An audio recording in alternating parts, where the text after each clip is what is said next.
Hello, everyone. Well, my mic's on the wrong side. Hi, everybody. Welcome to the halftime show with Greg Iwinski. Finals edition. Finals edition. It is the finals. We are at halftime of game one of the NBA Finals. You know what it is. You just ran over from your television set or you switched apps from your phone where you're watching the game or however you're watching the game. I'm not sure.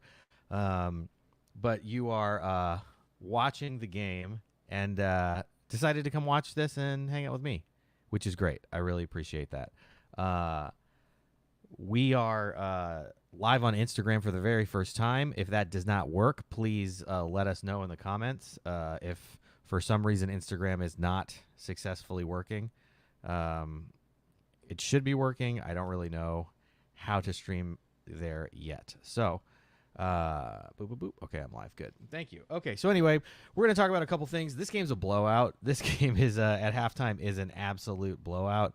The Celtics are obliterating the Mavs in a way that makes you wonder if this is going to be a sweep. That'll obviously be what the talk is about for the next 3 days because these games are 3 days apart, not every other day.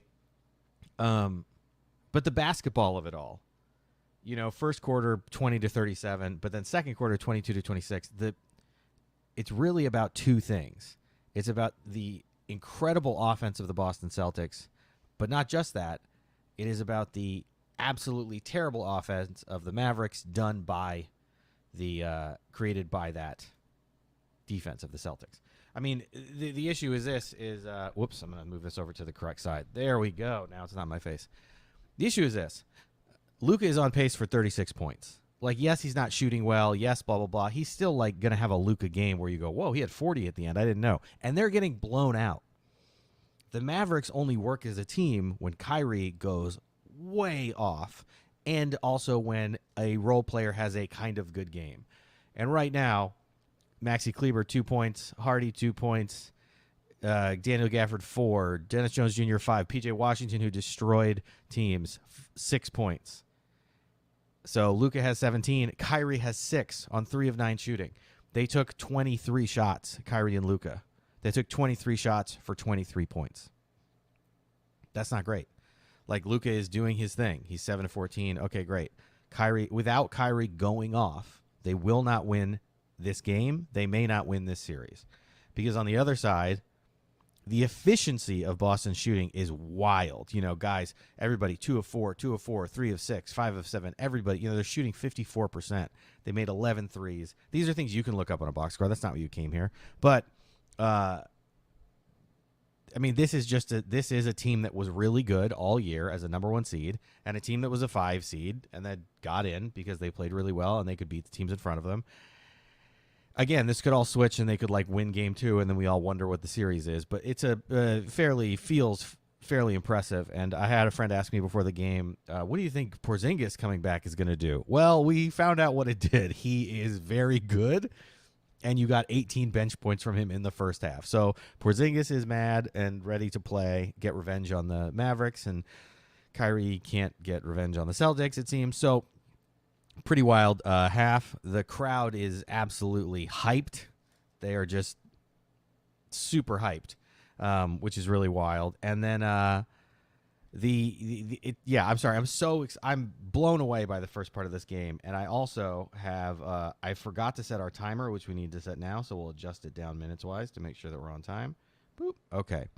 Thank you to the handful of you that are watching this. Really appreciate it. It's great. This is very fun to do, and this is the one we're not going to do with a guest. I will tell you why this game does not have a guest in a minute, because we're doing something else. But I have guests lined up who have worked on all sorts of shows. Last Late Show with Stephen Colbert, and on Jimmy Fallon, and on a bunch of different late night shows and comedy shows, Jimmy Kimmel writers, and all sorts of different late night writers and comedians. And all of them are going to be coming on to talk about games during the show. So we will put out a list of guests soon. We've got, I think, the first 4 games locked down with guests, and then after that we have some more guests that we might not see because maybe it's a sweep. I don't know. What do I do? Unbook a guest because it was a sweep? It'd be so sad. If it's an elimination game, maybe we'll bring all the guests in. I'm not sure. Let's get to our segments. Thank you, former guest River Clegg. Will the Seas let this get close? If they were the Suns, they would let it get close. They're not the Suns. I'm not sure it's going to happen. So, okay, let's talk about our things. There are 4 dozen ads projected on the court. Why are there so many ads on the court? Most of the court, 50% of the real estate of the court is ads. I know if you're there, you don't see it, but it is a lot on the screen. Part of why that's a problem is that ABC ESPN has decided that the image quality of their basketball games is 480p. I don't know scientifically if it's 480p. It's bad, though. Like, it is. You watch a regular season baseball game, it looks better. You watch a soccer game coming from England, it looks better. You watch other sports, it looks better. You watch basketball on TNT, it looks better. But you watch ABC basketball games, and it looks like you are watching it through a time machine to the 90s. I don't know why they do that. I don't know why they've committed to that. I don't know what it is, but that plus the ads really makes it awful when you're trying to watch. I switched from watching it on cable to watching it on broadcast to see if that would fix something. It did not. It didn't fix anything. It's just a horrible image quality, and I'm sad that we're stuck with it for the next, I think 13 years based on the new media deal. Sam Hauser is going off, and there is nothing that the crowd in Boston loves more than a white guy who looks like he should be in the third deck getting kicked out for flipping the bird, going off and having a great first half. So Sam Hauser, only 6 points, but boy, what an impact on that game. Really felt his impact. And they love it. I mean, Boston hasn't been this excited since a cop got acquitted. So this is a great night for Boston sports fans. Jokes. It only took Luka 2 minutes and 14 seconds to pretend to be hurt. That is, if you don't like Luka, you can keep that in your little bank. Let's talk about the ref, because we are blowing through our time right now.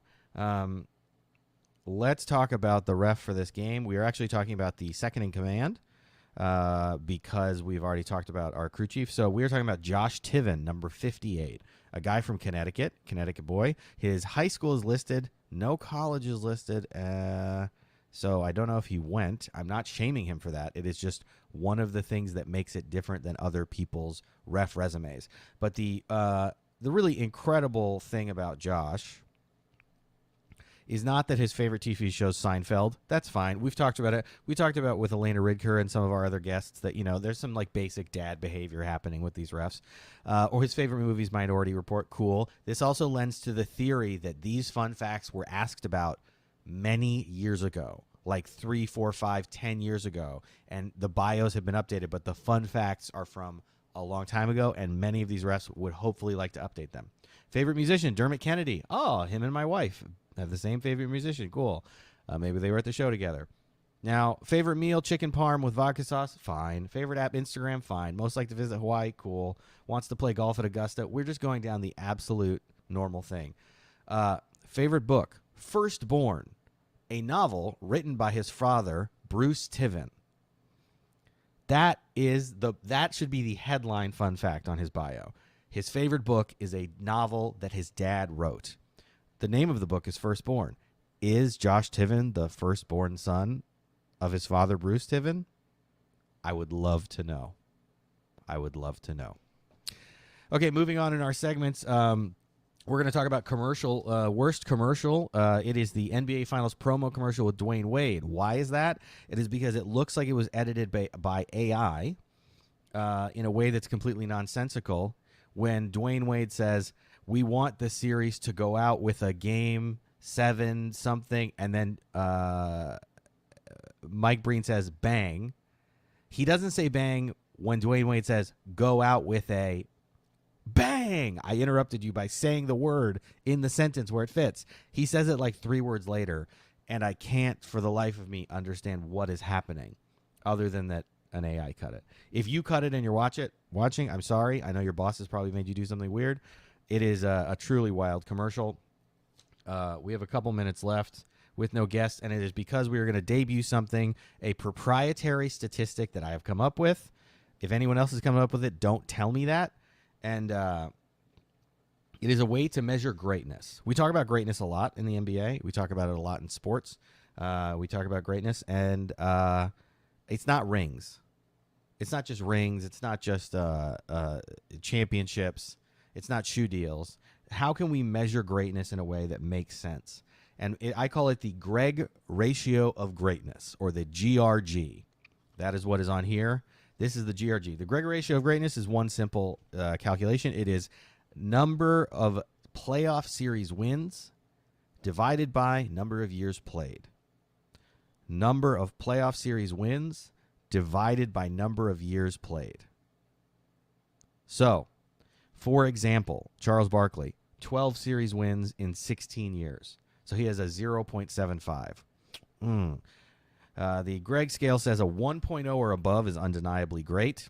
0.5 or below is very bad. Anything above 1, close to 1.5, truly entering not just greatness, but greatness. So, some examples of this. Luka Doncic, 4 wins in 6 years, 0.66. Okay, he has a couple more years where he wins a lot. He gets in there. He can get that up. That's fine. Damian Lillard, 4 series wins in 12 years. Remember, it takes the max number could be 4. The max ratio number would be 4.0 if you won the finals every year. So out of a 4.0, Damian Lillard is a 0.33. That means he is not even averaging winning a series every year. Pretty bad. Let's talk about the greats, because you can compare the greats, and that's a great baseline. LeBron James, 41 series wins in 21 years. 41 series wins in 21 years. That's a 1.95. That's all-time great. Michael Jordan, 30 wins in 15 years, a 2.0. 2.0, obviously, you're talking about debating for the greatest of all time. So Jordan's 2.0, LeBron's 1.95. They're very close. James Worthy, 24 wins in 12 years, 2.0. Incredibly great. Again, this is how many series did you win? How many years did you play? Larry Bird, 23 wins in 13. That puts him at 1.76. He's very close to 2. He's very great. That's great. Some like Kobe, 1.65, above 1.5, winning over a series and a half. Pretty good. Steph Curry, 1.53. This would be much better if I had a graphics guy who was putting it all up here. What I'm saying is 1 or above, you're great. Close to 2, you're all-time great. Below 0.5, we got a problem. We have a problem. So Dame has a problem. Steve Nash, 11 wins in 18 years, 0.6. Doesn't that kind of feel like where Steve Nash? He's very good. He's really good, but he wasn't like great. Now here's the control for this experiment.